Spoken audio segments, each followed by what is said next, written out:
Good afternoon, ladies and gentlemen. Today we're going to be talking to the Mexican priest and leader of the Mexican independence, Miguel Hidalgo. Good afternoon. It's a pleasure for me to be on the show with you today. Today we will discover the real reasons and motivations of why Hidalgo chose to become a leader of independence. But to do this, we first have to know about his early life. Hidalgo, why don't you tell us a little bit about yourself? I was born on the 8th of May of 1753 in the Viceroyalty of New Spain, which in present day is Guanajuato, Mexico.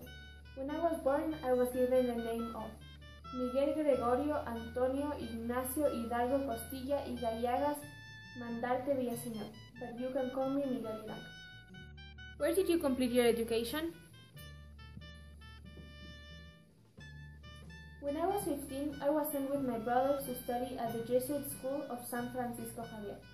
But after the Jesuits were expelled from Mexico, I enrolled in the Colegio de San Nicolás, where I studied priesthood.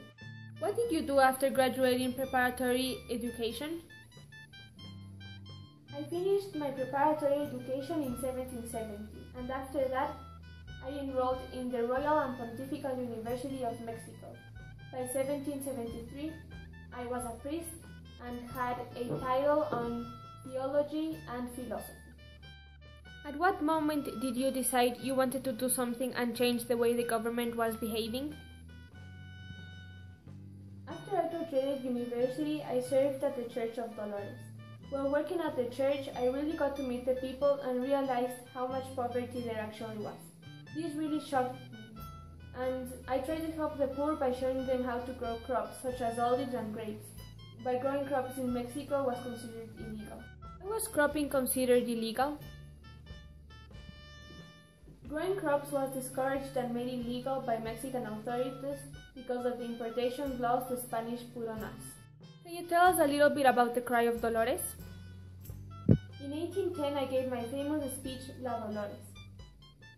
In this speech, I asked people to revolt against the European-born Spanish because they had overthrown the Spanish viceroy. What did this lead to? This led to the Grito de Dolores. What happened in the Grito de Dolores? On September 16, I organized a revolt against the Spanish government. The night before, I feared that I would get arrested, so I asked my brothers and two other friends to go with my army to free some of the pro-independence initiates that had been arrested.